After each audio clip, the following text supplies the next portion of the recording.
সম্মানিত উপস্থিতি, আমরা এমন এক সময়ে উপনীত হয়েছি যে সময়ে গোটা পৃথিবী থেকেই আল্লাহ রব্বুল আলামিনের আশিকেরা, আল্লাহ রব্বুল আলামিনের প্রেমে মাতোয়ারা হয়ে তারা বাইতুল্লাহ সকলেই সমবেত হচ্ছেন। বাইতুল্লাহকে ঘিরে লাব্বাইক লাব্বাইক ধ্বনি তুলতেছেন। এমন একটা সময়ে আমরা আজকের এই জুমার নামাজে উপনীত হয়েছি। সম্মানিত উপস্থিতি, হজ এটা আল্লাহ রাব্বুল আলামিন পবিত্র কোরআনুল কারীম ইরশাদ করেছেন, আল হাজ্জু আশহুরুম মালুমাত, হজের মাসগুলো তোমাদের জানা। অর্থাৎ শাওয়াল, যুলকাদা, যুলহাজ্জা এই তিনটা মাসকে হজের মাস ধরা হয়েছে। এবং এই মাসগুলোতে বিশেষ করে জাহিলি যুগেও হজ চলতো। হজ জাহিলি যুগেও ছিল, তবে কাইফিয়তটা ভিন্ন ছিল। রাসূল কারীম সাল্লাল্লাহু আলাইহি ওয়াসাল্লাম দুনিয়াতে আসার পরে যখন কোরআন নাজিল হওয়া শুরু হলো, নতুন শরীয়ত এলো, আল্লাহ রাসূলের উপরে নতুন বিধিবিধান নাজিল হলো, হজের বিধিবিধান পরিবর্তন হয়েছে, ইসলামিকীকরণ করা হয়েছে। বাকি জাহিলি যুগেও কি হইতো? হজ মানুষ করত। ওই সময়ের হজের কাইফিয়ত আমাদের মতো না, অন্য পন্থায় তারা হজ করত, তবে হজ চালু ছিল, হজ কখনো বন্ধ হয় নাই। তো যাই হোক, এই হজের মৌসুম আসলে এই শাওয়াল, যুলকাদ, যুলহাজ এই 3 মাস, এই শাওয়াল মাস শুরু হওয়ার সাথে সাথেই তৎকালীন আরবরা তারা যদিও যুদ্ধ বিগ্রহে লিপ্ত থাকতো, তারা হজের সম্মানে তারা ওই সময় সমস্ত যুদ্ধ বিগ্রহ বন্ধ করে দিত। তাদের মধ্যেও এটা কাজ করতো যে হজের মাস এটা পবিত্র মাস, এই সময়গুলোতে যুদ্ধ বিগ্রহ করা যাবে না। জাহিলি যুগের মানুষগুলো যুদ্ধ বিগ্রহ বন্ধ করে দিত। কিন্তু আফসোস, আজকে আমরা এই ব্যাপারে একেবারেই বেখেয়াল, একেবারেই গাফেল হয়ে আছি যে আমরা এই হজের মাস উপনীত হয়েছে, কিন্তু আমরা পরস্পরের বিরুদ্ধে আমাদের সংগ্রাম, আমাদের যুদ্ধ, আমাদের ঝগড়া, আমাদের গীবত, শিকায়েত এগুলো আমরা অব্যাহত রাখছি। কিন্তু এই কাজগুলো জাহিলি যুগের মানুষেরও কি করে দিত? বন্ধ করে দিত। তো হজের মাস আমাদের সামনে অত্যাসন্ন, হজ আসতেছে। এটা এমন একটা গুরুত্বপূর্ণ সময়, আমরা মনে করতে পারি যে হজে হয়তো যারা শুধু হজ করতে গেছে তারাই বোধহয় ক্ষমা পায়, তারাই বোধহয় গুনাহমুক্ত হয়। না, বরং এই হজকে কেন্দ্র করে ওই সময়টাতে যারা আল্লাহ পাকের নিকটবর্তী হওয়ার চেষ্টা করে, এই সময়ে যারা আল্লাহ পাকের রেজামন্দি হাসিলের চেষ্টা করে, আল্লাহ রাব্বুল আলামিন এই হজকে কেন্দ্র করে গোটা পৃথিবীর যত মুসলমান আল্লাহর নিকটবর্তী হওয়ার চেষ্টা করলো, আল্লাহ সকলকেই মাফ করে দেয়। এবং একটা মজার বিষয় হলো, যারা হজ করতে যায়, আল হুজ্জাজুহুম দুয়ুফুর রহমান, যারা হজ করতে গেল তারা সকলেই আল্লাহর মেহমানে পরিণত হয়। তারা কি হয়ে যায়? আল্লাহর মেহমানে পরিণত হয়ে যায়। এবার আপনাদের কাছে আমার প্রশ্ন, একজন মেজবান আরেকজন মেহমান। এখন মেজবান তো যে বাড়িওয়ালা সে মেজবান, আর যে বেড়াইতে আসছে সে মেহমান। একজন গেস্ট আরেকজন হোস্ট, যে বাড়িওয়ালা সে হোস্ট, আর যে আসছে সে গেস্ট। এখন আমাদের দুনিয়ার মানুষের, আমাদের সীমাবদ্ধতার কোনো শেষ নাই, আমাদের দারিদ্রতা, আমাদের সীমাবদ্ধতার কোনো শেষ নাই। আল্লাহ পাক তো বলে দিয়েছেন যে আল্লাহু হুয়াল গানি, একমাত্র আল্লাহই ধনী, আল্লাহ মুকাপেক্ষী, ওয়া আনতুমুল ফুকারা, আর তোমরা যারা আছো সব তোমরা ফকির, সব তোমরা গরিব, সব তোমরা মুহতাজ, সব তোমরা কাঙ্গাল। আমরা তো আসলেই কাঙ্গাল, কি বলেন? আমাদের তো কিচ্ছু নাই, আর সবকিছুর মালিক তিনি কে? আল্লাহ সুবহানাহু ওয়া তাআলা। তো দুনিয়াতে আমাদের সীমাবদ্ধতার কোনো শেষ নাই।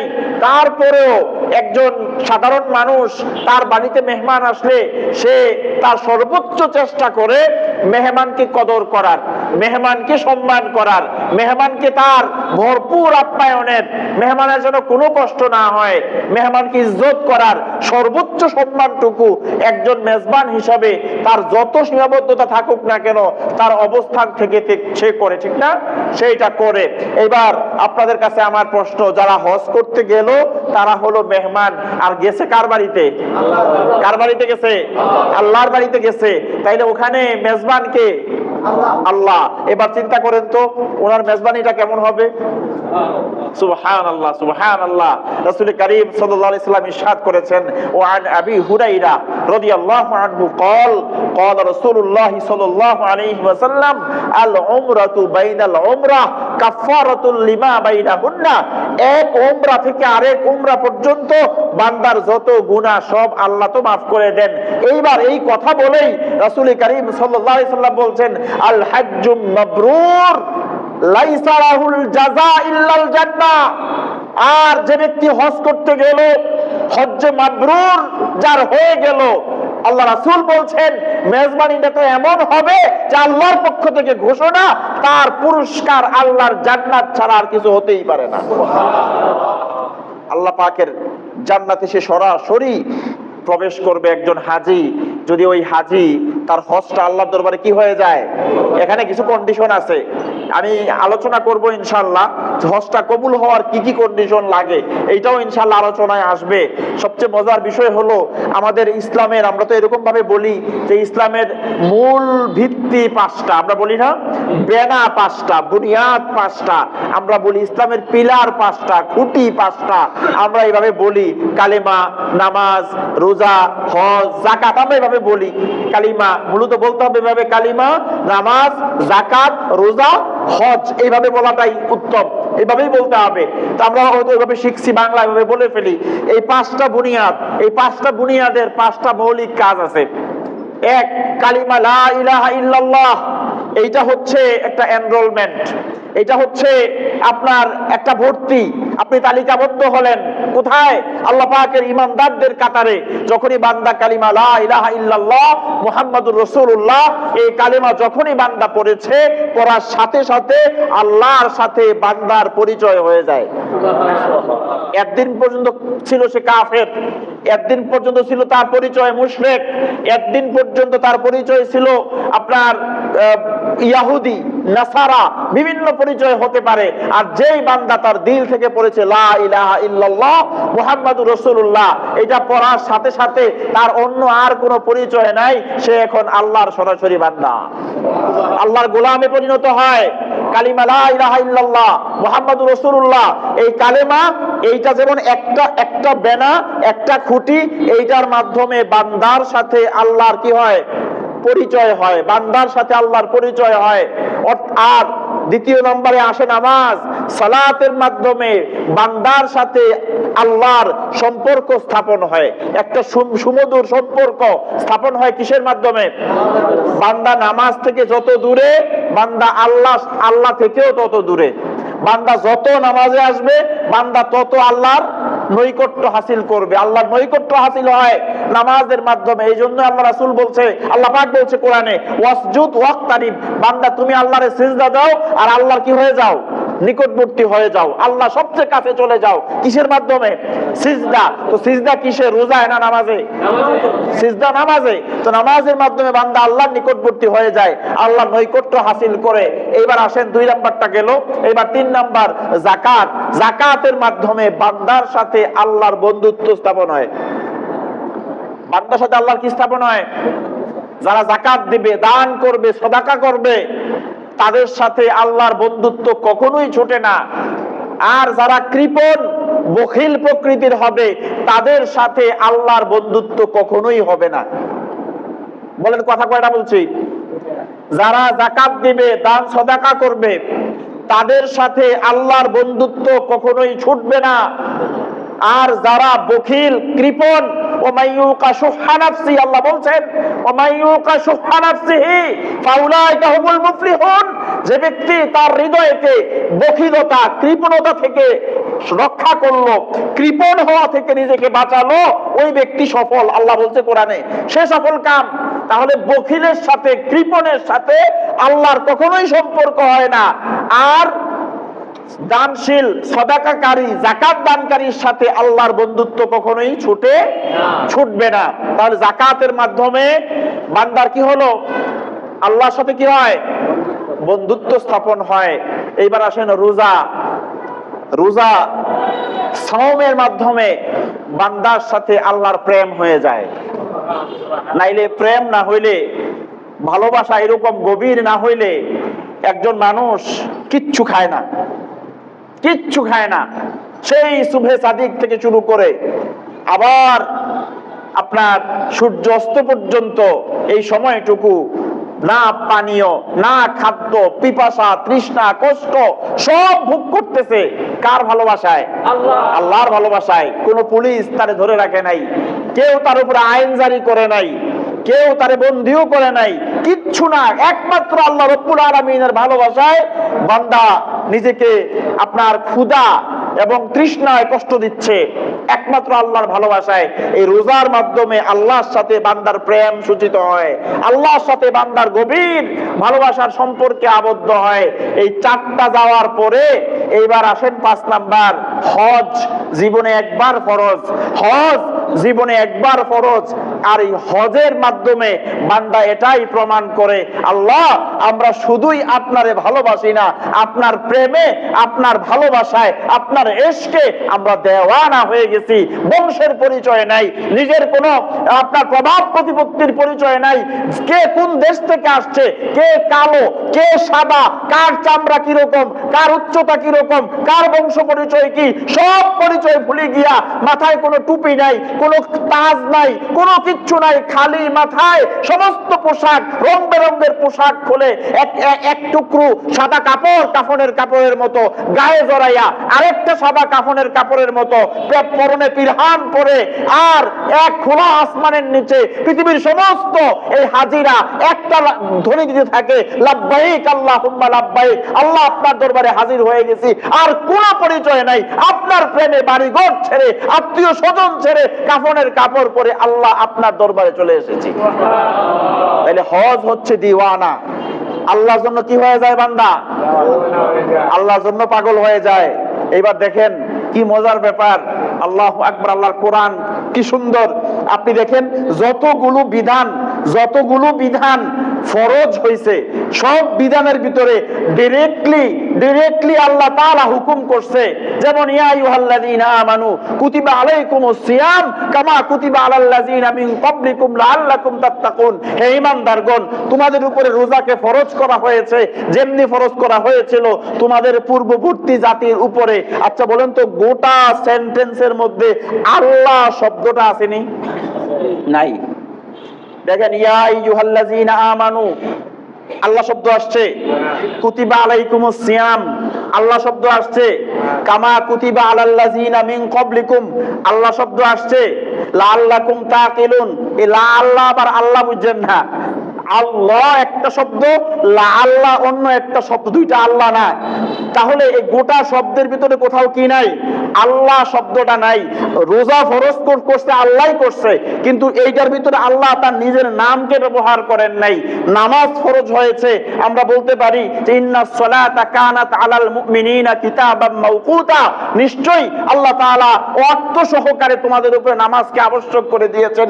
গোটা সেন্টেন্সের ভিতরে কোথাও আল্লাহ শব্দটা নাই, এখানেও আল্লাহ শব্দটা নাই।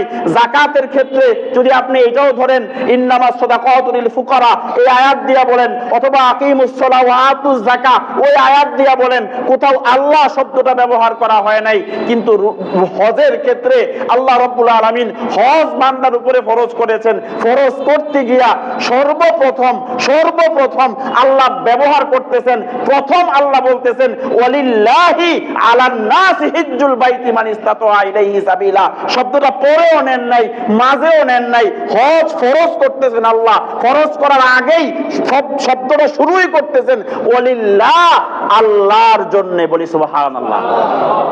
এখানে আরেকটা ব্যাপার আছে, বলে হুজুর তাইলে অন্য কোন ইবাদতের ক্ষেত্রে আল্লাহ তার নিজের নাম ব্যবহার করলেন না, হজের আয়াত নাজিল করার ক্ষেত্রে, হজের বিধান ফরজ করার ক্ষেত্রে নিজের নাম এখানে বলার কারণ কি? এখানে আল্লাহ এই জন্য বুঝাচ্ছেন ওয়ালিল্লাহি, হজটা হবে শুধু কার জন্য? আচ্ছা নামাজটাও কার জন্য? রোজাটাও কার জন্য? মজার ব্যাপার হলো, মানুষ এত বেশি লোক দেখানো ভাব, পরলৌকিকতা, এত বেশি ভাব অন্য কোন ইবাদতে রাখে না। নামাজ প্রতিদিনে পড়ে, হ্যাঁ অনেকে নামাজ দেখানোর জন্য পড়ে, অনেকে রোজা হয়তো দেখানোর জন্য রাখে, অনেকে অনেক কিছু দেখানোর জন্য করে, দান সৎকা দেখানোর জন্য করে, কিন্তু একমাত্র হজ এইটা করার পরে নিজের নামের লোকে হাজি শব্দটা লাগাইয়া ফেলায়। বুঝেন নাই বোধহয় কথা? এত হাদিস আল্লাহ যতটুকু পড়ার তৌফিক দিছে। আবু বকর রাদিয়াল্লাহু আনহু জীবনে হজ করছে না? কয়েকবারই তো করছে। ওমর রাদিয়াল্লাহু আনহু জীবনে তো হজ অনেকবারই করছে।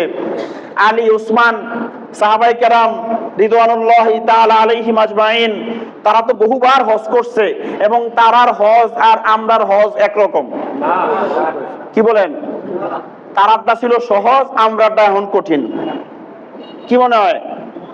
হ্যাঁ, এত কঠিন হজ করার পরেও কোন একটা হাদিসে আলহাজ উমর ইবনুল খাত্তাব লেখা আছে? আলহাজ আবু বকর, হাজি উমর, হাজি উসমান, হাজি আলী। তাহলে আমরা, তাইলে তো এই যারা নামাজ পড়ে 5 ওয়াক্ত নামাজি উমক লাগানো উচিত না?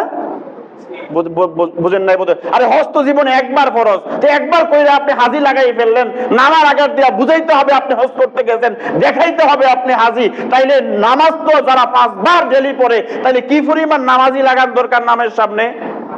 এটা আল্লাহও জানে যে এই কাম কইরা আসার পরে ভিতরে ভাব পরিবর্তন হয়ে যাইতে পারে। বুঝেন নাই বোধহয় কথা?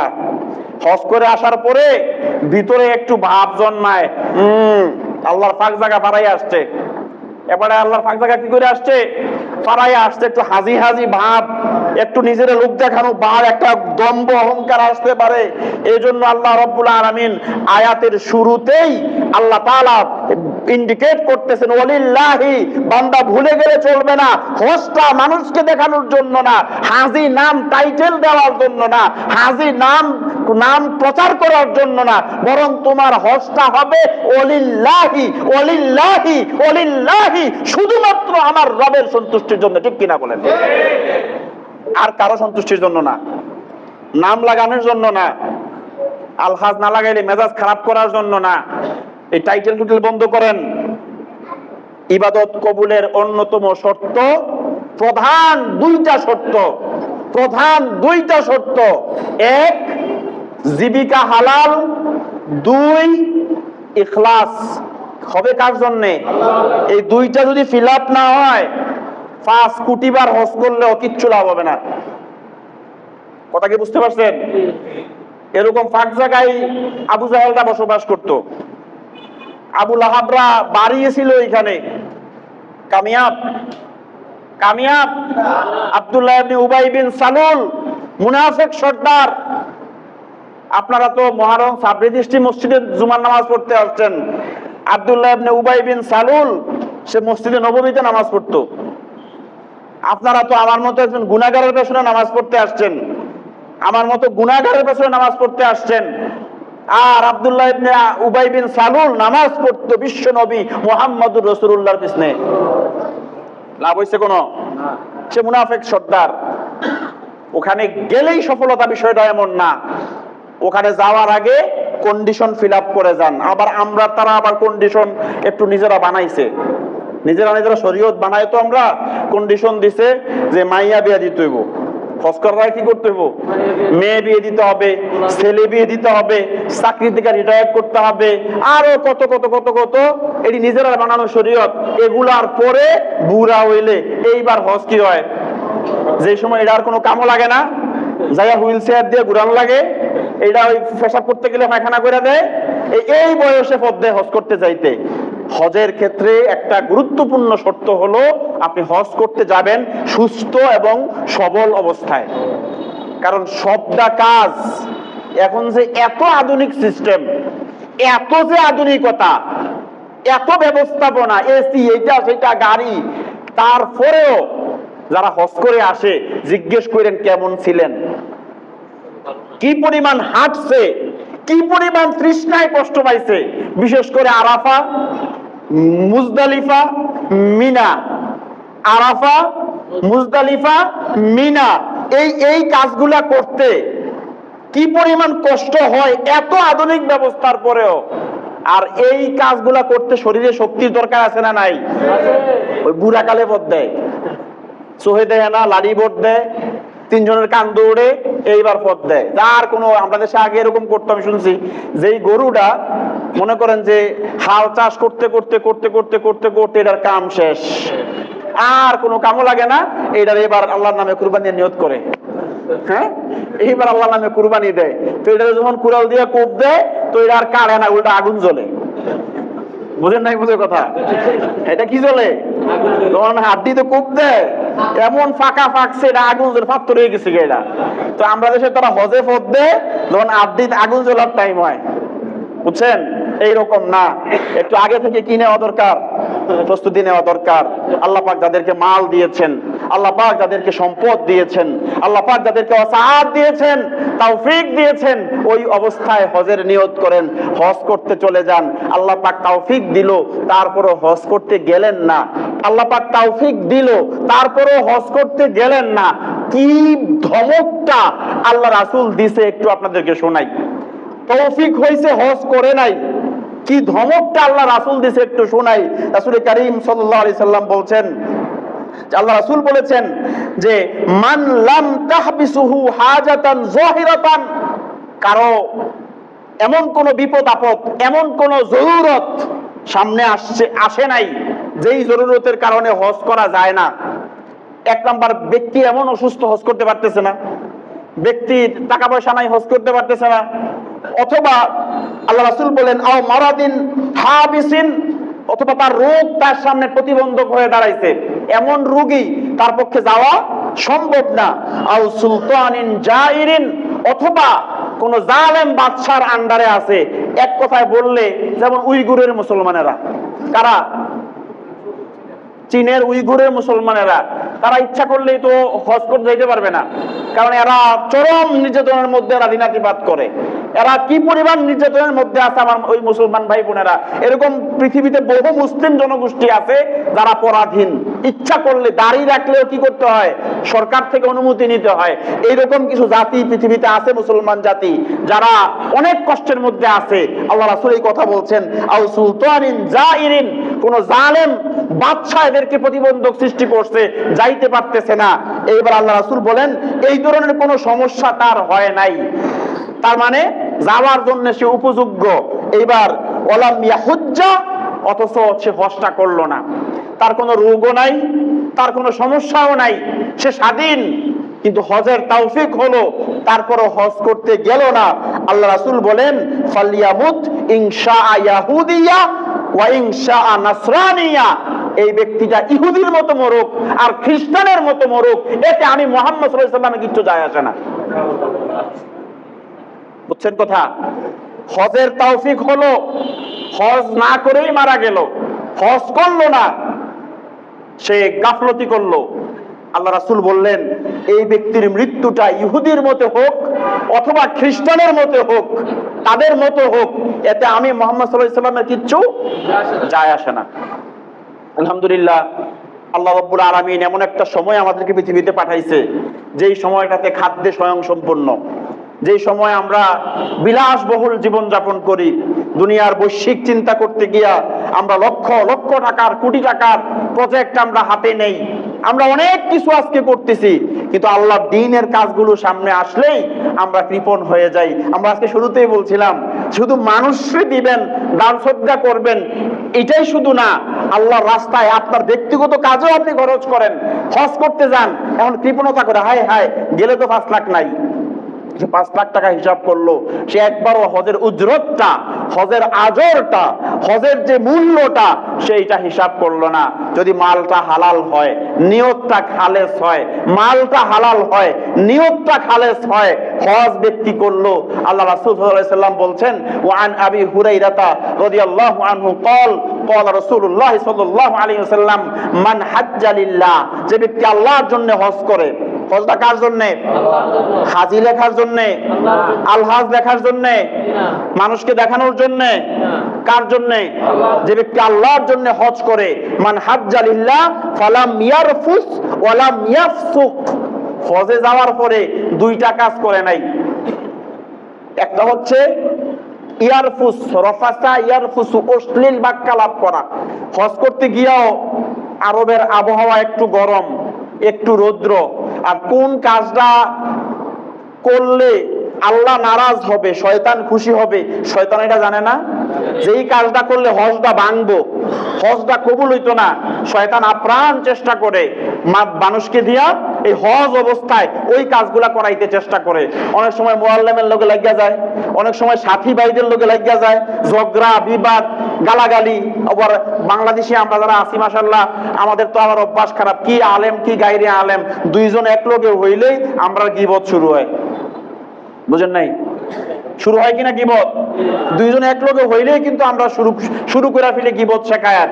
তো এইগুলা হচ্ছে বাক্যালাপ। আপনি কোনো জবান দিয়া কাউরে বকা দেন নাই, ধমক দেন নাই, আপনি কারো গীবত শেখায়াত করেন নাই, হজকালীন সময়ে আপনি কোনো মিথ্যা বলেন নাই, এই ধরনের কোনো কাজ করলো না, বেঁচে থাকলো। ওয়ালাম ইয়াফসুক, অথবা কোনো ফাসিকি কাজ করে নাই, কোনো গুনাহের কাজ, মুখের গুনাহ ছাড়াও আরো অন্য গুনাহ হইতে পারে। যেমন হজে নারীরাও হজ করতে যায়, যায় না? এখানে তো আমরা শুধু পুরুষরা নামাজ পড়তে আসছি, তো ওখানে দেখবেন যে আরাফায়, মুজদালিফায়, মিনায় তো নারী পুরুষ নির্বিশেষে করতেছে। তো ওখানে যাওয়ার পরও আপনার দৃষ্টি ঠিক হয় নাই, আপনি দেখেন এটা তো মিশরীয় একটা মহিলা, এটা তো ইয়ামেনের অমুকে আসছে, আপনি এগুলা গনছেন, আইয়া করে আরে বাপ রে বাপ, ফুতরে ফুত, মিশরের বেরিয়ে দেখতে রে। বুঝেন নাই কথা? আয়সা এই কথা কইছে, তার মানে তে কি হজ করছে না বেরিয়েছে? এই যে করলো ফাসিকি কাজ এবং অশ্লীল বাক্যালাপ থেকে নিজেকে হেফাজত করলো, বাঁচাই রাখলো। এইবার রাসূল বলেন রাজাআকা ইয়াউমিন ওয়ালাদাতহু উম্মুহু, ওই অবস্থায় হজ থেকে সে বাড়িতে ফিরে আসে যেন তার মা তাকে এই মাত্র প্রসব করেছে। সম্মানিত উপস্থিতি, তাহলে একবারও তো চিন্তা করলেন না হজটা করলে জীবনের সব কি হয়ে যাবে? মাফ হয়ে যাবে। আমি আল্লাহর মেহমান হয়ে গেলাম, আমি আল্লাহর মেহমান হয়ে গেলাম। বান্দা মুস্তাজাবুদ দাওয়াত হয়ে যায়। ওই অবস্থায় থাকলে কি হয়ে যায়? কারণ মেহমান কিছু চাইছে, মেজবান দিবে না, এটা মেজবানের লজ্জা। আপনার বাড়িতে আপনার মেহমান আপনার কাছে কিছু চাইছে আর আপনি দিচ্ছেন না, এটা কি আপনার লজ্জার বিষয় না? লজ্জা পাইলেন না? তো আমি তো প্রথমেই বলছি যে মেজবান তার সাধ্য মতো চেষ্টা করে দেওয়ার জন্য, আর ওখানে গিয়া বান্দা আল্লাহর কাছে চাইবে আর আল্লাহ দিবে না, এটা কি হয়? আপনি ওখানে যা দোয়া করছেন, দোয়া কি হয়েছে? দোয়া কি হয়েছে? কবুল। কি মজা! মানুষ যখন কাবা বাইতুল্লাহ প্রবেশ করে, হেরেমে প্রবেশ করার পরে সর্বপ্রথম যখন কাবা তার নজরে আসে, এই কাবা আমরা জীবনে বহুবার দেখছি, টেলিভিশনে, বিভিন্ন ক্যালেন্ডারে, এখানে সেখানে আমরা দেখছি। আর ওখানে যাওয়ার পরে আপনি সরাসরি বাইতুল্লাহ সামনে দাঁড়ায় দিচ্ছেন, সর্বপ্রথম যখন কাবাটা বান্দার চোখের সামনে আসে, ওই অবস্থায় বান্দা যেই দোয়া করে আল্লাহ এই দোয়াই কবুল করে নেয়। আমাদের এক শায়েখ একটা বুদ্ধি শিখাই দিছে, কই এখানে গিয়া দোয়া কোনটা করবা, দোয়া কোনটা করবা? মানুষের তো প্রয়োজনের শেষ নাই। আল্লাহ আমারে মাফ করেন এটা কইবা, আল্লাহ আমারে জাহান্নাম থেকে বাঁচান এইটা কইবা, আল্লাহ আমারে জান্নাত দেন এইটা কইবা। ওদিক দিয়ে আবার পরিবার পরিজন আছে না, দোয়া তো একটা করণ লাগবে না, বহু দোয়া করতে হয়, দোয়ার তো অভাব নয়। কোনটা করবা? এখন আগে নিজের অবস্থাটা নিজের একদম কি করে নাও, সার্টিফাইড করে নাও, নিজের কবুল করে নাও। তো দেখা মাত্র এইটাই কইবা, আল্লাহ আমি আজ থেকে মৃত্যু পর্যন্ত যত দোয়া করব সব দোয়া আমার কবুল করে নেন। কথা কইছে কয়টা? এই কথা যদি কবুল হয় তাইলে এই ব্যক্তির মরা পর্যন্ত যত দোয়া সে করবে সব কি? সুবহানাল্লাহ। সম্মানিত উপস্থিতি, কৃপণতা করার কোনো সুযোগ নাই, হজ্জে যেতে হবে। এবং সবচেয়ে মজার বিষয় হলো হজ্জে যখন মানুষ যায়, শুধু কি হজ করলেন নাকি আপনার রাসূলের, আপনার নবীজির স্মৃতি বিজড়িত জন্মস্থান মক্কা, আপনি আরাফায় যাচ্ছেন, বাবা আদম এবং মা হাওয়া আলাইহিমা সালাম তাদের তওবা কবুলের জায়গা হচ্ছে এই আরাফা। আপনি মুজদালিফায় যাচ্ছেন, ওই মুজদালিফায় আপনি রাত্রি যাপন করতেছেন যেইখানে মুহাম্মদুর রাসূলুল্লাহ নিজে রাত্রি যাপন করছেন। আপনি ওই মিনায় কঙ্কর নিক্ষেপ করতে যাচ্ছেন যেখানে সাইয়্যিদুনা ইব্রাহিম খলিলুল্লাহ আলাইহিস সালাম তিনি তার ছেলেকে আপনার কুরবানি করতে গিয়া শয়তান যেই যেই জায়গাগুলোতে ওয়াসওয়াসা দিতে আসছিল আর উনি কঙ্কর নিক্ষেপ করছে, ঠিক ওই জায়গায় দাঁড়াইয়া আপনি আল্লাহু আকবার বলে কঙ্কর নিক্ষেপ করতেছেন। আপনি কি একবার চিন্তা করে দেখেন তো যে আপনার অবস্থানটা ওই সময় কোথায়, আপনার অবস্থানটা ওই সময়টা কোথায়? আপনি হজ করছেন আগে বা পরে, আপনি আসছেন মদিনায়, ওখানে যাওয়ার পরে আপনি যখন আল্লাহ রাসূল সাল্লাল্লাহু আলাইহি সাল্লামের মাকবারা, রাসূলের রওজার সামনে যখন আপনি গেছেন, ওখানে দাঁড়াইয়া পৃথিবী থেকে কোটি কোটি কোটি কোটি কোটি কোটি বিলিয়ন বিলিয়ন সালাম প্রতিনিয়ত রাসূলের উম্মতেরা রাসূলের জন্য পাঠাচ্ছে। আর আপনি তো ওই ব্যক্তি, তখন রাসূলের এই রওজার সামনে দাঁড়াইয়া আপনি একমাত্র ব্যক্তি, সরাসরি আপনি আসসালাতু ওয়াসসালামু আলাইকা ইয়া রাসূলুল্লাহ বলতে পারতেছেন। পৃথিবীর কয় হাজার কোটি টাকা দিয়া ওই অবস্থানটা আপনি কিনবেন বলেন? আল্লাহ রাসূলের উপরে যখন মানুষ দুরুদ ও সালাম পাঠ করে, আমরা কয়েক জুমা আগেই বলছিলাম, মানুষ যখন দুরুদ ও সালাম পাঠ করে তো একদল ফেরেশতা কি করে রাসূলের সালামটা রাসূলের কাছে নিয়ে পৌঁছাইয়া বলে, ইয়া রাসূলুল্লাহ, আপনার অমুক দেশের অমুক জায়গার অমুক ব্যক্তি অমুক উম্মত আপনার উপরে সালাম পাঠাইছে, আপনি সালামটা গ্রহণ করেন।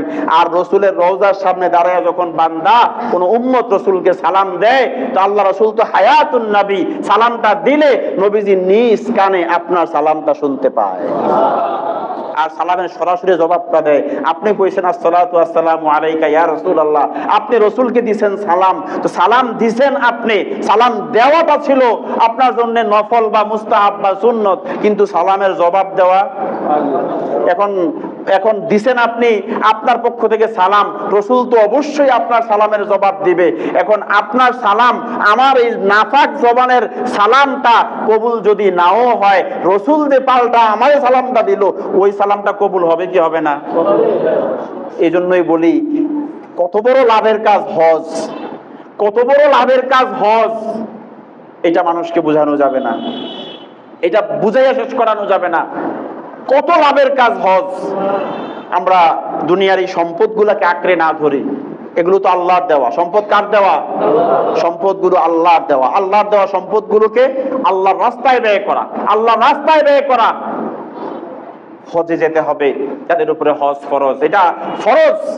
আল্লাহ পাক বলছেন, ওয়ালিল্লাহি আলান নাসি হিজ্জুল বাইতি মান ইসতাতা ইলাইহি সাবিলা, যাদের এই সক্ষমতা আছে, পথ খরচের সক্ষমতা আছে, শারীরিক সক্ষমতা আছে, তারা যেন অবশ্যই হজ করে আল্লাহর জন্য। হজে যেতে হবে, এই নিয়ত একদম পাক্কা ইরাদা করে ফেলেন। যদি আল্লাহ নাও নেয়, কোনো কারণে আমার তৌফিক হলো না, নিয়ত আছে, তৌফিক হলো না, মূল উদ্দেশ্য তো আল্লাহরে পাওয়া। কি বলেন? মূল উদ্দেশ্য কারে পাওয়া? এই হজে যাওয়া, এই যত কিছু করা, সব কষ্টের পেছনে কারণ একজন, তিনি আল্লাহ। আল্লাহরে পাওয়াই তো মূল উদ্দেশ্য। তো আমি কোনো কারণে নিয়ত করছি, আল্লাহ আমারে তৌফিক দিল না, তো নিয়তের কারণে সওয়াব আসেনি? সওয়াব আছে। যে আমি নিয়ত করলাম, হজ করতে পারলাম না, তো পাক্কা ইরাদা ছিল, মন কাঁপছে, অনেক কান্না করছে, আল্লাহ আপনি নেন না, একবার নেন না, আল্লাহ আপনি আপনার বাইতুল্লাহ তাওয়াফ আমারে দিয়া করান না, আল্লাহ আপনার রাসূলের রওজায় আমারে নেন, আল্লাহ আপনি মসজিদে নববীতে আমারে নেন। বারবার যখন এই কথাগুলো বলছি, কিন্তু কোনো কারণে হলো না, মরার পরে দেখবেন ঠিকই আমলনামায় কবুল হজের সওয়াব লেখা হয়ে গেছে। ওই যে ইরাদার কারণে, নিয়তের কারণে। শক্ত নিয়ত, ফাঁকিবাজির নিয়ত না, শক্ত নিয়ত, আল্লাহ আপনি আমারে তৌফিক দেন, এবং নিয়তের সাথে সাথে কিছু চেষ্টা করা। কি করা? চেষ্টা করা যে একবারে আপনার কাছে 10 লাখ টাকা চলে আসবে, নাও হইতে পারে। এটা প্রতি সপ্তাহে আপনার হালাল উপার্জন থেকে, আপনি প্রতি মাসে, এটা প্রতি 6 মাসে, প্রতি বছরে একটু একটু করে আপনি সেভিংস করেন, একটু একটু করে আপনি আলাদা করেন। এই টাকাটা আমি হজকে উদ্দেশ্য করে রাখছি, আমি হজ করার জন্য এই টাকাটা আমি আলাদা করে রাখতেছি। এইটা হচ্ছে পরিপূর্ণ নিয়ত, যে নিয়তের পাশাপাশি আমার চেষ্টা আছে। আপনি যখন জমানো শুরু করবেন, দেখবেন যে আল্লাহ বাকি রাস্তা আপনার জন্য সহজ করে দিছে, আল্লাহ সহজ করে দিবে। কিভাবে আল্লাহ নিয়ে যায় আপনি কল্পনা করতে পারবেন না, আল্লাহ ব্যবস্থা করবে। দেখেন অনেক কোটিপতি আছে, বহু টাকার মালিক আছে, ওখানে যাইতে পারে নাই, আল্লাহ নেয় নাই।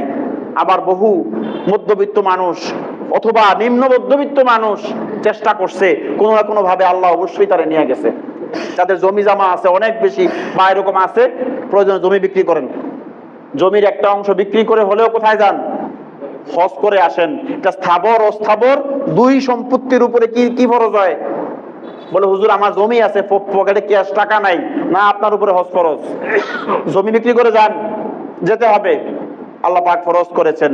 এবং এবার আসেন একটু ঐতিহাসিক কিছু আলোচনা, সামান্য কিছু করি, আগামী জুমায় ইনশাআল্লাহ আরো বিস্তারিত আলোচনা হবে। আল্লাহ রাব্বুল আলামিন যেই বাইতুল্লাহ আমরা হজ করতে যাই, যেই কাবায় আমরা যাই, এই জায়গাটা হচ্ছে, এই জায়গাটা আল্লাহ তো গোটা পৃথিবী বানিয়েছেন, এই আর্থ, এই জমিনকে আল্লাহ বানিয়েছেন।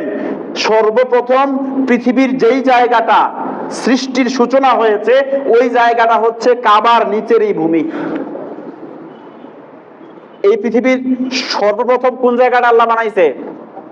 কাবার নিচের যে ভিটটা, যে ভূমিটা, এইটা হচ্ছে আল্লাহ পাক সর্বপ্রথম এই জায়গাটা তৈরি করছে। তারপরে এখান থেকেই গোটা পৃথিবীকে আল্লাহ ছড়াইছে, এক্সটেনশন করছে গোটা পৃথিবীকে, এটাকে আল্লাহ পাক ছড়াই দিছে ওই জায়গা থেকে। কিন্তু প্রথম জায়গা কোনটা? এই বাইতুল্লাহর নিচের ভূমি।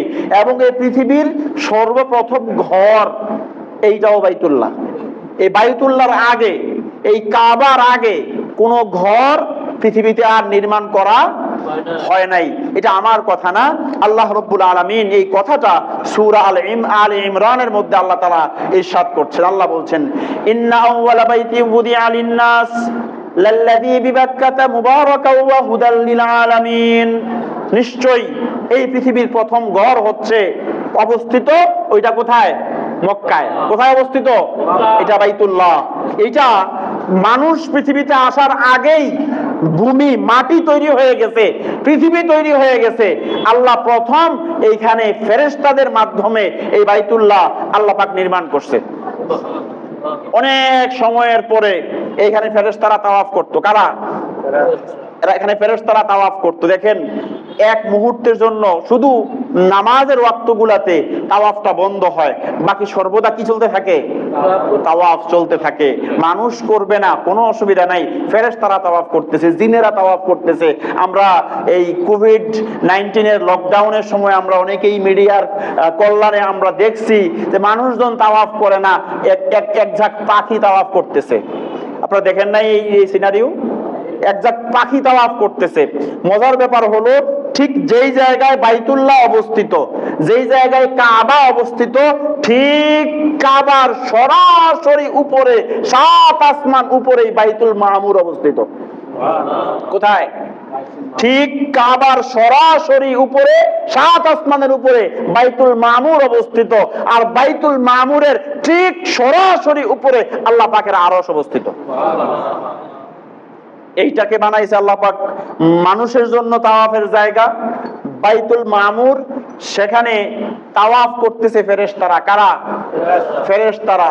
রাসূল করিম সাল্লাল্লাহু আলাইহি ওয়াসাল্লাম তিনি মেরাজ থেকে এসে বলেছেন, আমি দেখেছি ওখানে প্রতি তাওয়াফে, প্রতি চক্করে 70,000 ফেরেশতা তাওয়াফ করে। আর যারা একটা তাওয়াফ দিয়া বের হয়ে আসে, কিয়ামতের আগ পর্যন্ত এদের আর তাওয়াফের সুযোগ মিলবে না। আল্লাহ পাক কোরআনে বলছে, ওমা ইয়ালামু জুনুদা রাব্বিকা ইল্লা হুয়া। কে জানে আল্লাহর সেনাবাহিনীর সংখ্যা কত? সুবহানাল্লাহ। আপনি ভাইবেন না যে 600, 700, 800 কোটি মানুষ এরাই আল্লাহ সব। না, কি পরিমাণ সেনাবাহিনী, কি পরিমাণ সৈনিক, কি পরিমাণ মাখলুক আল্লাহ সৃষ্টি করে রাখবে। কত কোটি কোটি ফেরেশতা প্রতিনিয়ত এখনো হচ্ছে, কিয়ামত পর্যন্ত হবে। আল্লাহর নবী বলেছেন, আমি মেরাজ যাওয়ার পথে কোন আসমানে 1 বিগত জায়গা খালি দেখি নাই যেখানে ফেরেশতা নাই। কি পরিমাণ ফেরেশতা আছে। আবার এদের সাইজও আমাদের মতো না। ভাইবেন না যে এদের সাইজ আবার আমাদের মতো 5 ফুট, এই সাইজের না। আল্লাহ নবী বলেছেন যে এমনও ফেরেশতা আমি দেখছি যে এই ফেরেশতার এক কাঁধ থেকে আরেক কাঁধের দূরত্ব প্রায় 500 বছরের রাস্তা। এবার আসেন, আল্লাহ তাআলা কোরআনে বলছে, ওয়াসিআ কুরসিয়ুহুস সামাওয়াতি ওয়াল আরদ। আরশের উপরে আল্লাহ পাকের কুরসি অবস্থিত। আল্লাহ পাকের কুরসিটাই আসমান জমিন যা কিছু আছে সব কিছুকে পরিবেষ্টন করে আছে। এখন এই আরশটা সহ, এই কুরসি, এই আরশ সহ 8 জন ফেরেশতা বহন করতেছে। কয়জন ফেরেশতা? আপনাদের কাছে মনে হয় কি ফেরেশতাদের সাইজ বোধহয় আমরার মতো? 8 জন ফেরেশতা আরশকে বহন করতেছে। এদেরকে হামালাতুল আরশ বলা হয়। এবং কোরআনে আয়াত আসছে আল্লাযীনা ইয়াহমিলুনাল আরশা, একদল ফেরেশতা আছে তারা কি করতেছে, আল্লাহর আরশ বহন করতেছে। এবার আমরা এই 5 ফুট আর 5.5 ফুটের শরীরটা লইয়াই আমরা অহংকার, আমরার দম্ভ, আমরার মধ্যে যে কি পরিমাণ আপনার এই অহংকার আর দম্ভ কাজ করে, আমরা মানুষকে মানুষ বলে গণ্য করি না। আমরা মনে করি আমরা একটা কিছু হয়ে গেছি। আর এক একটা ফেরেশতা এক কাঁধ থেকে আরেক কাঁধের দূরত্ব 500 বছরের রাস্তা। আপনার কাছে কেমন মনে হয়? পৃথিবীটার চেয়ে বড় না ছোট হইব? পৃথিবীর এক প্রান্ত থেকে আরেক প্রান্তের দূরত্ব কি 500 বছরের রাস্তা? আল্লাহ রাসূল সাল্লাল্লাহু আলাইহি সাল্লাম শুধু মালাকুল মাউত আজরাইল যারা আমরা বলি, ওনার নাম কিন্তু আজরাইল না, এটা মানুষের দেওয়া নাম। ওনার নাম কি? মালাকুল মাউত, মৌতের ফেরেশতা। এই মালাকুল মাউত ওনার প্রকৃত যে আকৃতি, ওনার আসল যে সূরত, ওনার আসল যে আকৃতি, উনি যে কত বড়, যে গোটা পৃথিবীর সব সাগর মহাসাগরের সব পানি যদি তুলে ওনার মাথায় ঢালে 1 ফোঁটা পানিও নিচে পড়বে না। এই হচ্ছে ওনার আসল আকৃতি। এখন মানুষের সামনে কোন সুরতে আসে আমরা তো আর দেখছি না, বিশ্বাস করি এটা আল্লাহই ভালো জানে কি কোন সুরত নিয়ে মানুষের সামনে আসে। সুতরাং দম্ভ অহংকারের কোনো কারণ নাই।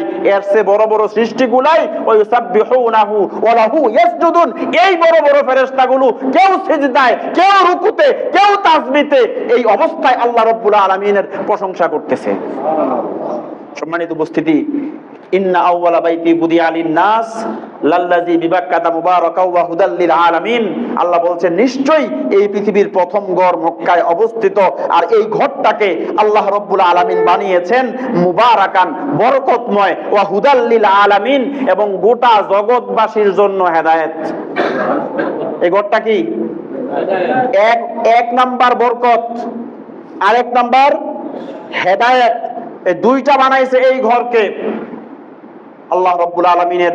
যারা এখানে প্রবেশ করে, আল্লাহ পাক এবার বলছেন ওমান দাখালাহু কানা আমিনা, যারা এখানে প্রবেশ করলো তারা নিরাপদ।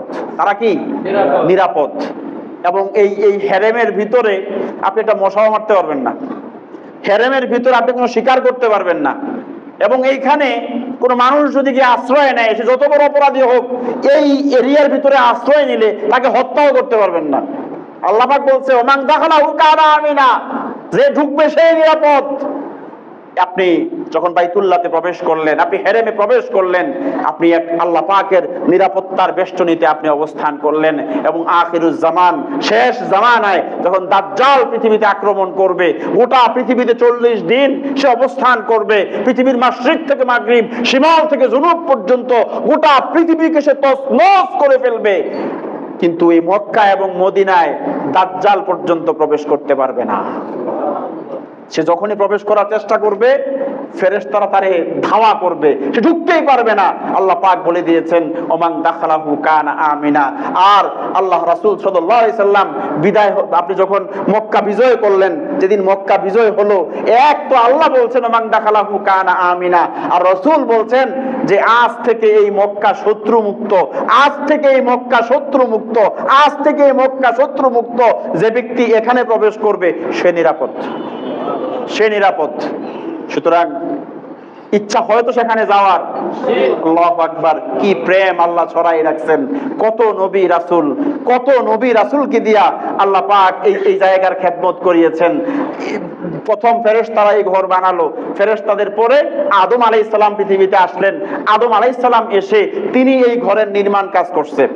ওনার এই ঘরটা তখন নির্মাণ করছে তিনি ওনার টাকনু পর্যন্ত, পায়ের টাকনু। হাতের দ্বারে কয় কনুই, পায়ের দ্বারে কি বলে? টাকনু। এই টাকনুর আরবি হচ্ছে কাবুন, কাফ আইন বা কাবুন। উনি ওনার পায়ের টাকনু পর্যন্ত এটাকে নির্মাণ করছে, একটু উঁচা করছে, এই জন্যই এটাকে কাবা বলা হয়। কাবুন, এই উচ্চতা থেকেই এটা নাম দেওয়া হয়েছে কি কাবা, এই জন্য এটাকে কাবা বলা হয়। তো উনি এই পর্যন্ত নির্মাণ করছে, উনি এটাকে তাওয়াফ করছে। আবার যখন নূহ আলাইহিস সালামের প্লাবনের সময় সব ধ্বংস হয়ে গেছে, পরবর্তীতে অন্য নবী রাসূল দিয়া হয়তো আল্লাহ এটাকে করছে, তবে উল্লেখযোগ্য ভাবে সাইয়্যিদুনা খলিলুল্লাহ ইব্রাহিম আলাইহিস সালাতু ওয়াস সালাম, উনি এবং ওনার সন্তান ইসমাইল জাবিহুল্লাহ, দুইজন মুবারক, দুইজন বরকতময় নবীর হাত দিয়া আল্লাহ রাব্বুল আলামিন এই কাবার সম্পূর্ণ নির্মাণটা আল্লাহ সম্পাদন করছে। এখনো সেখানে মাকাম ইব্রাহিম রাখা আছে। এই কথাটা বলে আজকে শেষ করে দিব। মাকাম ইব্রাহিম কি? আল্লাহ তাআলা কোরআনে বলছেন, ওয়াত্তাখিযু মিন মাকামি ইব্রাহিমা মুসাল্লা, তোমরা মাকাম ইব্রাহিমকে নামাজের স্থান হিসাবে গ্রহণ করো। ঠিক বাইতুল্লাহর দরজাটার একটু কোনায় এই মাকাম ইব্রাহিম অবস্থিত। এই ঘর যখন ইব্রাহিম আলাইহিস সালাম নির্মাণ করে, তো উনি তো উপরে উঠতে পারতেছেন না, বর্তমান যুগের মতো এত টেকনোলজি নাই। আল্লাহ পাক জান্নাত থেকে একটা পাথর পাঠাইছে। এই পাথরটা এক বিশেষ কুদরতি পাথর। ইব্রাহিম আলাইহিস সালাম এই পাথর উঠা দাঁড়াইতো, ওই যুগে তো লিফট ছিল না। ইব্রাহিম আলাইহিস সালাম এই পাথরের উপর উঠা দাঁড়াইতো, উনি বলতেন উপরে নিয়ে যাও, যেটুক দরকার একটুক উপরে নিয়ে যাইতো। আবার বলতেন নিচে নামাও, যেটুক দরকার একটুক নিচে এই পাথর নামাই নিয়ে আসতো। এই পাথরটা এখনো এই কাবা শরীফের সামনে রাখা আছে। ওয়াত্তাখিযু মিন মাকামি ইব্রাহিমা মুসাল্লা, যারা তাওয়াফ শেষ করার পরে এই পাথরটার মাকাম ইব্রাহিমের পেছনে গিয়া হাজিরা 2 রাকাত নামাজ পড়ে, এটার পেছনে যাইয়া 2 রাকাত নামাজ পড়ে, আপনি সেখানে গেলে এই পাথরটা এখনো দেখতে পাবেন। এক জীবন্ত মুজিজা, সুবহানাল্লাহ। সুতরাং হজ্জের ইরাদা আমরা শক্তভাবে রাখি। বহুত বড় সওয়াবের কাজ, বহুত বড় সওয়াবের কাজ। আল্লাহরে পাওয়ার জন্য এর চাইতে উত্তম কোনো মাধ্যম হইতেই পারে না যেটা হজের মাধ্যমে হয়। তবে হ্যাঁ, নিয়ত করার আগে নিয়তটা খালেস হওয়া জরুরি, আর নিয়তের সাথে অর্থটা, মালটা হালাল হওয়া। একটা ছোট্ট হাদিস বলে আজকের মতো শেষ করব। যারা হাজি হয় তারা কার মেহমান? দোয়া কবুল না ফেরত? কাবা শরীফের গায়ে হাত দিয়া দোয়া করলে দোয়া কবুল হয়। হাজরে আসওয়াদ মাকাম ইব্রাহিমের এইখানে দাঁড়াইয়া দোয়া করলে দোয়া কবুল হয়। তাওয়াফ করতে করতে দোয়া করলে দোয়া কবুল হয়। আপনি কাবা শরীফ দেখে দোয়া করলে দোয়া কবুল হয়। পৃথিবীতে 3টা কাজ আছে, পৃথিবীতে 3টা কাজ আছে, কোনো কিছু না করেই সওয়াব পাওয়া যায়, কোনো কিছু না করেই সওয়াব পাওয়া যায়। এক, তাদের আব্বা আম্মা জীবিত আছে, বাপ মার দিকে দয়ার নজর নিয়ে তাকাইলে কিচ্ছু বলেন নাই, কিচ্ছু করেনও নাই, শুধু আব্বা আম্মার দিকে দয়ার নজর নিয়ে তাকাই হয়েছে, শুধু সওয়াব না, হজের সওয়াব লেখা হতে থাকে। আল্লাহর কোরআন কেউ পড়তে পারে না, আল্লাহর কোরআন কেউ পড়তে পারে না, শুধু কোরআনটা খুইলা অক্ষরগুলোর দিকে তাকাই রয়েছে, শুধু তাকাই রয়েছে। এই তাকাই থাকার কারণে আল্লাহ রাব্বুল আলামিন যতক্ষণ তাকাই রয়েছে অতক্ষণ তার আমলনামায় ফেরেশতা সওয়াব লিখতে থাকে। আরেক, বাইতুল্লাহ কাবা শরীফ, আপনি কাবা শরীফের সামনে গিয়া মুখ দিয়া কিচ্ছু পড়তেছেন না, কোনো তাসবিহও না, তাহলিলও না, হামদ না, সানা না, কিচ্ছু না, শুধু এর সামনে গিয়া দাঁড়াইয়া তাকাই রয়েছেন। শুধু তাকাই যতক্ষণ আছেন অতক্ষণ ফেরেশতা আমলনামায় সওয়াব লিখতে থাকে। সম্মানিত উপস্থিতি, তাইলে বোঝা গেল কাবা শরীফের সামনে গিয়া দোয়া করলে কবুল, ওখানে গেলে আল্লাহর মেহমান, দোয়া করলে কবুল, সব ঠিক আছে। এইবার আল্লাহ রাসূলের জমানায় এক ব্যক্তি হজ করতে গেছে।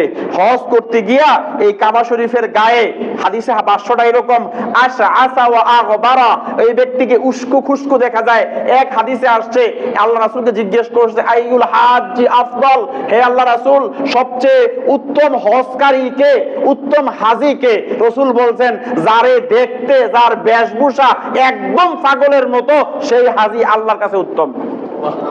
ওইখানে কি আমরা ফ্যাশন করতে গেছি? ওইখানে কি আমরা ফ্যাশন করতে গেছি নাকি আল্লাহরে খুশি করতে গেছি? আমরা তো আল্লাহর পাগল হয়ে গেছি, আল্লাহর দেওয়ানা হয়ে গেছি। তো আল্লাহর যে দেওয়ানা হয়ে গেল, আল্লাহর দেওয়ানা যে ব্যক্তি হয়ে গেল, বলছে আল্লাহর প্রেমে পাগল হয়ে তাওয়াফ করতে করতে, আপনার সফর করতে করতে গায়ের পোশাক ময়লা হয়ে গেছে, চুলগুলা উস্কু খুস্কু হয়ে গেছে, দেখতে একদম পাগলের মতো দেখা যায়। আল্লাহ রাসূল বলেন, ওই হাজি সবচেয়ে উত্তম, ওই হাজি সবচেয়ে উত্তম। তো দেখতে একদম পাগলের মতো দেখা যায়। আবার কাবা শরীফের গায়ে হাত দিছে, দিয়া এবার বলতেছে, আই রব্বি আই রব্বি আই রব্বি, হে আমার রব, আমার দোয়া কবুল করেন। খালি দোয়া করতেছে, খালি দোয়া করতেছে। এইবার আল্লাহ রাসূল বলেন, ওমাতআমুহু হারাম ওমাশরাবুহু হারাম ওমালবাসুহু হারাম ওয়া গুজিয়া বিল হারাম। আর এই ব্যক্তির তো খাদ্য হারাম, তার পানীয় হারাম, তার গায়ের পোশাক হারাম, কেমনে আল্লাহ তার দোয়া কবুল করবে? এবার দেখেন তার দোয়া কবুলের সবগুলো শর্ত কি পরিপূর্ণ হয়েছে। এক, দেখতে পাগলের মতো। দুই, কাবা শরীফের গায়ে হাত দিয়ে দোয়া করতেছে। সব সব ঠিক আছে, কিন্তু শুধু হারাম খাদ্য, হারাম পানীয়, হারাম পোশাকের কারণে তার হজ কি হয় নাই, দোয়া কবুল হয় নাই। এজন্য হজে যাবেন, কিন্তু তার আগে মাল হালাল হওয়া জরুরি।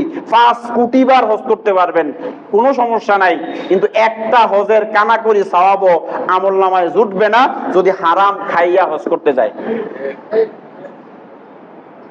আমরা দেশে আমরা অনেককে দেখি সারা জীবন সুদের কারবার, খুব চাঙ্গা ছিল, তো মাশাআল্লাহ প্রতি বছর হজ করে। আরেকটা জিনিস দেখছি, সুদখোর যারা তারা তাহাজ্জুদও পড়ে। বুঝেন নাই কথা? বহু সুদখোর তাহাজ্জুদ পড়ে, শুধু তাহাজ্জুদ না, সোমবার বৃহস্পতিবার রোজা একটাও কাজা নাই, এরকম বহুত আছে। কি লাভ হবে? ইবাদত কবুলের জন্য হালাল শর্ত হজ আমরা করব যেটা আমাদের কষ্টে উপার্জিত হালাল উপার্জন থেকে আমরা হজ করব, তাহলে হজটা কবুল। হজটা কি হবে? আল্লাহ রাব্বুল আলামিন এমন হজ, এমন উমরা মাকবুল মাবরুর হজ এবং উমরা করার তৌফিক আমাদের সবাইকে দান করে দেন। সবাই বলি আমিন। সম্মানিত উপস্থিতি, আপনাদেরকে একটা দাওয়াত দিচ্ছি। আগামী সপ্তাহে আরো ইনশাল্লাহ দাওয়াত প্রচার করা হবে। আগামী 31শে মে রোজ শনিবার বাদ আসর থেকে আমাদের এই মসজিদে, আমাদের পাশে একটা মাদ্রাসা আছে না, মরহুম জাফর আলী মুন্সি মারকাজুল উলুম, এই মাদ্রাসার উদ্যোগে একটা সুন্দর আয়োজন, সুন্দর একটা উদ্যোগ নেওয়া হয়েছে। আসন্ন কুরবানির আমরা করি, কুরবানির অনেক মাসআলা আমরা জানি না, কুরবানির অনেক ফাজাইল আমরা জানি না। আসন্ন কুরবানির ফাজাইল এবং মাসাইল শীর্ষক একটা ইসলাহি একটা মাজলিসের আয়োজন করা হয়েছে আমাদের এই মসজিদে, যেখানে আলোচনা করবেন আমাদের এই বাংলাদেশের স্বনামধন্য একজন আলেমে দ্বীন, হাজার হাজার মুফতিদের উস্তাদ, মাদানীনগর মাদ্রাসার সম্মানিত মুফতি বশিরুল্লাহ সাহেব দামাত বারাকাতুহুল আলিয়া হযরত এখানে বয়ান করবেন। আপনাদের সকলের দাওয়াত রইল। আসবো তো ইনশাআল্লাহ, সকলের দাওয়াত রইল। আগামী সপ্তাহে ইনশাআল্লাহ আপনাদের হাতে লিফলেট দেওয়া হবে, আপনারা দাওয়াত পাবেন সবাই ইনশাআল্লাহ। আমরা অংশগ্রহণ করব।